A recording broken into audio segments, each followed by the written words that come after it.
ಮದ್ದೂರಿನಲ್ಲಿ ಮೆರವಣಿಗೆ ಮೇಲೆ ಕಲ್ಲು ತೂರಾಟ ನಡೆದದ್ದು ಮತ್ತು ಆನಂತರದ ಬೆಳವಣಿಗೆಗಳು ನಿಜವಾಗ್ಲೂ ಭಾಳ ದೊಡ್ಡ ಒಂದು ಕಳಂಕವನ್ನು ತರ್ತಕ್ಕಂಥ ಒಂದು ಪ್ರಯತ್ನ. ಆ ಪ್ರಯತ್ನದಲ್ಲಿ ಯಶಸ್ಸಾಗಿಲ್ಲ. ಆ ಪ್ರಯತ್ನ ಒಂದು ವ್ಯವಸ್ಥಿತ ಪಿತೂರಿ ಅಂತ ನಮಗೆ ಕಾಣಿಸ್ತದೆ. ಅದು ಸರಿಯಾಗಿ ತನಿಖೆ ಆದ ನಂತರನೇ ಅದು ಯಾರು ಪಿತೂರಿ, ಎಷ್ಟು ಪಿತೂರಿಗಳು ನಡೆದಿದ್ದಾವೆ, ಏನು ಅನ್ನೋದ್ರ ಬಗ್ಗೆ ಗೊತ್ತಾಗ್ತಕ್ಕಂಥದ್ದು ಇದು. ಆದರೆ ಇದರಲ್ಲಿ ಕಲ್ಲು ತೂರಾಟದ ನಂತರ ನಡೆದಿರ್ತಕ್ಕಂಥ ಬೆಳವಣಿಗೆನಲ್ಲಿ JDS ಮತ್ತು BJPಯ ರಾಜ್ಯ ನಾಯಕರುಗಳು ಮತ್ತು ರಾಷ್ಟ್ರ ನಾಯಕರುಗಳೆಲ್ಲ ಮದ್ದೂರಿಗೆ ಬಂದು ಪ್ರಚೋದನೆ ಮಾಡ್ತಕ್ಕಂಥ ಕೆಲಸವನ್ನು ಮಾಡಿದ್ದಾರೆ.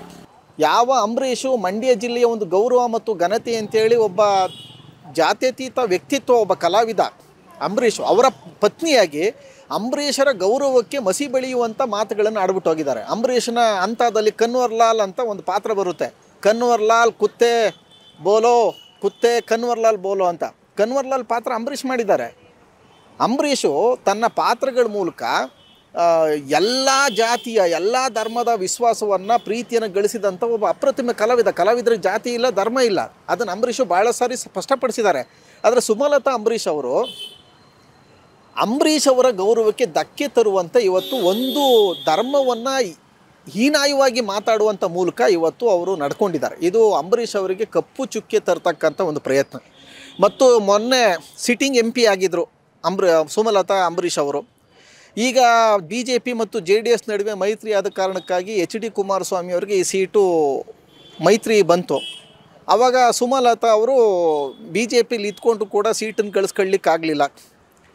JDSನ ಅಸ್ತಿತ್ವವನ್ನು BJP ಕಾಂಗ್ರೆಸ್ಸಿನ ಸಕ್ರಿಯ ಬೆಂಬಲದೊಂದಿಗೆ ನಾಶ ಮಾಡ್ತಕ್ಕಂಥ ಒಂದು ರಾಜಕೀಯ ಬೆಳವಣಿಗೆಗಳು ನಡೀತಾ ಇರ್ತಕ್ಕಂಥ ಒಂದು ಹಿನ್ನೆಲೆಯಲ್ಲಿ BJP ಮತ್ತು JDS ನಡುವೆ ಮೈತ್ರಿಯಾಗಿ JDS ತನ್ನ ಅಸ್ತಿತ್ವ ಕಾಪಾಡೋದಕ್ಕೆ ಒಂದು ಸಾಕಷ್ಟು ಪ್ರಯಾಸಕರವಾದಂಥ ಒಂದು ಪರಿಸ್ಥಿತಿಯನ್ನು ಹೋಗಿದ್ದದ್ದು ಮತ್ತು ಆನಂತರ ಕುಮಾರಸ್ವಾಮಿಯವರು MP ಆಗಿರ್ತಕ್ಕಂಥದ್ದೆಲ್ಲ ಗೊತ್ತಾಗಿದೆ. ಈಗ JDSನ ಮುಖಂಡರುಗಳಿರುವಂಥ ಕಡೆ ಬದ್ಧ JDSನ ವಿರೋಧಿ, ಕುಮಾರಸ್ವಾಮಿಯವರ ಬದ್ಧ ವಿರೋಧಿ ಆಗಿರ್ತಕ್ಕಂಥ ಸುಮಲತಾ ಅವ್ರನ್ನ ಕರ್ಕೊಂಡು ಬಂದು ಭಾಷಣ ಮಾಡಿಸ್ತೀರಿ ಅಂತ ಹೇಳಿದ್ರೆ, ಹಾಗಾದರೆ JDSನ ಮೈತ್ರಿ ಬಗ್ಗೆ BJPಯವರಿಗೆ ಯಾವ ಗೌರವ ಇದೆ? BJP ಗೌರವ ಇದೆ JDSನ ಮೈತ್ರಿ ಬಗ್ಗೆ? ಬದಲಾಗಿ JDSನವ್ರಿಗೆ ಒಳ್ಳೆಯವರಾಗಿ ನಟಿಸ್ತಾ ಇಡೀ JDSನ್ನು ನಾಶ ಮಾಡ್ತಕ್ಕಂಥ ಕೆಲಸದಲ್ಲಿ BJP ತೊಡಗಿದೆ, RSS ತೊಡಗಿದೆ. ಇದು JDSನ ನಾಯಕರುಗಳಿಗೆ ಅರ್ಥ ಆಗ್ತಾ ಇಲ್ಲ ಅಂತಂದರೆ ಅವರು ನಾವಿನ್ನೇನು ಮಾಡಲಿಕ್ಕಾಗಲ್ಲ. ಕುಮಾರಸ್ವಾಮಿಯವ್ರಿಗಾದರೂ ಅರ್ಥ ಆಗಬೇಕಾಗಿತ್ತು ಮತ್ತು DC ತಮ್ಮಣ್ಣವ್ರಿಗಾದ್ರೂ ಅರ್ಥ ಆಗ. DC ತಮ್ಮಣ್ಣವರು ಭಾಳ ಹಿರಿಯ ರಾಜಕಾರಣಿ. ಆದರೆ ಒಬ್ಬ ಹಿರಿಯ ರಾಜಕಾರಣಿ ಮಾತಾಡಬೇಕಾದಂಥ ಅವರ ಸಮ್ಮುಖದಲ್ಲಿ 16 ಜನ ಆ ರೀತಿ ಮಾತಾಡುವಾಗ ಈ ರೀತಿಯೆಲ್ಲ ಮಾತಾಡಬೇಡ್ರಿ, ಇದು ಮದ್ದೂರಿದು, ನನ್ನ ಕ್ಷೇತ್ರ ಇದು, ನೀವು ಇವತ್ತು ಬರ್ತೀರಿ ನಾಳೆ ಹೋಗ್ತೀರಿ, ನಾನು ಈ ಜನರ ವಿಶ್ವಾಸ ಗಳಿಸ್ಬೇಕಾಗಿದ್ದು, ನೀವು ನಾನು ಸೋತಿರ್ಬೋದು ಅನ್ನುವಂಥ ಮಾತಾಡಿ ಅವ್ರ ಮಾತಿನ ಮೇಲೆ ನಿಯಂತ್ರಣ ಏರಬೇಕಾದಂಥ DC ತಮ್ಮಣ್ಣವರು ಭಾಳ ಕೈ ಕಟ್ಕೊಂಡು ಪೇಲುವಾದಂಥ ಮುಖ ಮಾಡಿಕೊಂಡು ಯಾಕೆ ನಿಂತಿದ್ರು? ಇದು ಅರ್ಥ ಆಗ್ತಾ ಇಲ್ಲ.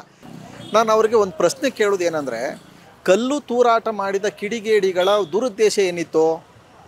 ಸಮಾಜದಲ್ಲಿ ಗಲಭೆ ಆಗಬೇಕು, ಅಶಾಂತಿ ಉಂಟಾಗಬೇಕು, ಗಲಭೆ ಆಗಬೇಕು ಅಂತ.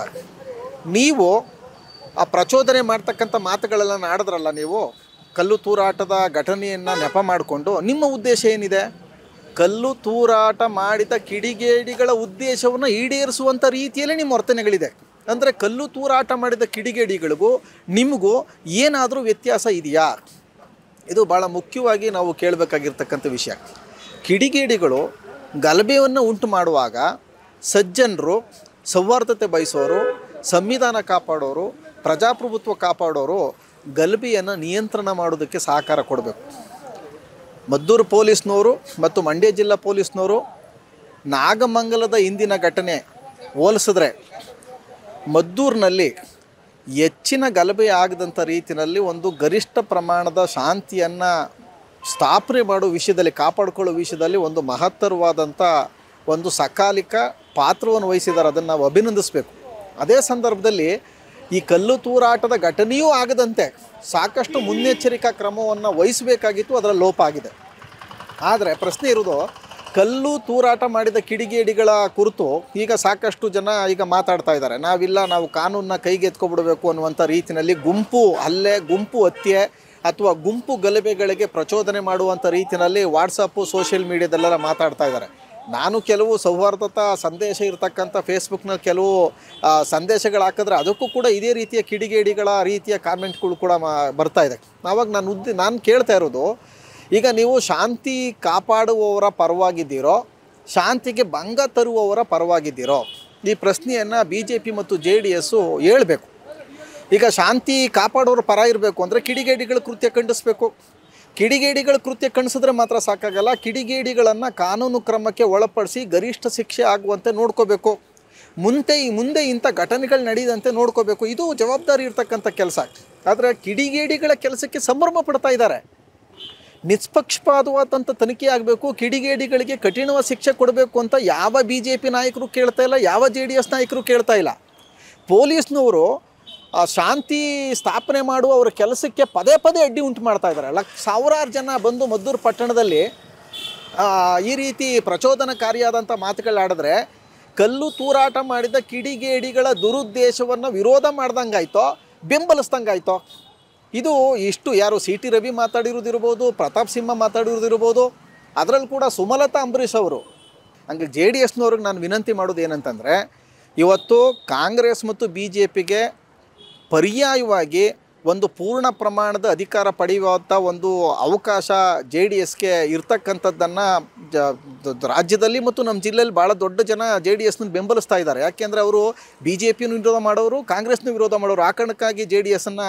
ಆದರೆ JDS ತನ್ನ ರಾಜಕೀಯ ನೆಲೆಯನ್ನು BJPಗೆ ದಾರಿ ಎರೆಯುವ ಮೂಲಕ ತನ್ನನ್ನು ತಾನು ಆತ್ಮಾಹುತಿ ಮಾಡಿಕೊಳ್ತಕ್ಕಂಥ ಒಂದು ಅನಾಹುತಕಾರಿ ಕೆಲಸಕ್ಕೆ ಮುಂದಾಗದೆ ಇದು JDS ಬಹುಬೇಗ ಎಚ್ಚೆತ್ಕೋಬೇಕು. ತನ್ನ ಜನರನ್ನ ತನ್ನ ರಾಜಕೀಯ ನೆಲೆಯನ್ನು ರಕ್ಷಣೆ ಮಾಡಿಕೊಳ್ಳಿಕ್ಕೆ ಅವರು ಪ್ರಯತ್ನ ಪಡಬೇಕು ಅಂತ ನಾನು ಕಿವಿ ಮಾತು ಹೇಳಲಿಕ್ಕೆ ಬಯಸ್ತೇನೆ. ಅದನ್ನು ಮೀರಿ ಮಾಡಿದ್ರೆ ಜನ ತಮ್ಮ ಅಗತ್ಯಗಳಿಗಾಗಿ ತಾವು ಒಂದು ಪರ್ಯಾಯ ಕಟ್ಕೋತಾರೆ ಮತ್ತು BJP ಕಾಂಗ್ರೆಸ್ ಎರಡನ್ನೂ ಕೂಡ ಮಣಿಸುವಂಥ ಒಂದು ರಾಜಕೀಯ ಶಕ್ತಿ ಉದ್ಭವ ಆಗುತ್ತೆ. ಅದನ್ನು ಜನ ತೀರ್ಮಾನ ಮಾಡ್ತಾರೆ. ಸನ್ಮಾರ್ಗ ನ್ಯೂಸ್ ಚಾನೆಲ್ನ ಕಾರ್ಯಕ್ರಮವನ್ನು ನಿಮ್ಮ ಗೆಳೆಯರಿಗೆ, ಸಂಬಂಧಿಕರಿಗೆ ಕಳಿಸ್ಕೊಡ್ಬೇಕು. ಅವರಲ್ಲೂ ಸಬ್ಸ್ಕ್ರೈಬ್ ಮಾಡುವಂತೆ ಹೇಳಬೇಕು. ನಿಮ್ಮ ಮನೆಯವರಲ್ಲೂ ಹೇಳಬೇಕು. ಸುದ್ದಿಗಳ ಸಂತೆಯಿಂದ ಸತ್ಯದ ಸುದ್ದಿಯನ್ನು ಹೆಕ್ಕಿಕೊಡುವ ನಮ್ಮ ಪ್ರಯತ್ನ ಮುಂದುವರಿಯಬೇಕಾದ್ರೆ ನೀವು ಇಷ್ಟನ್ನಾದರೂ ಮಾಡಲೇಬೇಕು. ನೀವು ಶಕ್ತಿಯನ್ನು ಕೊಡಿ, ನಾವು ಸತ್ಯವನ್ನು ಕೊಡ್ತೇವೆ. Thank you.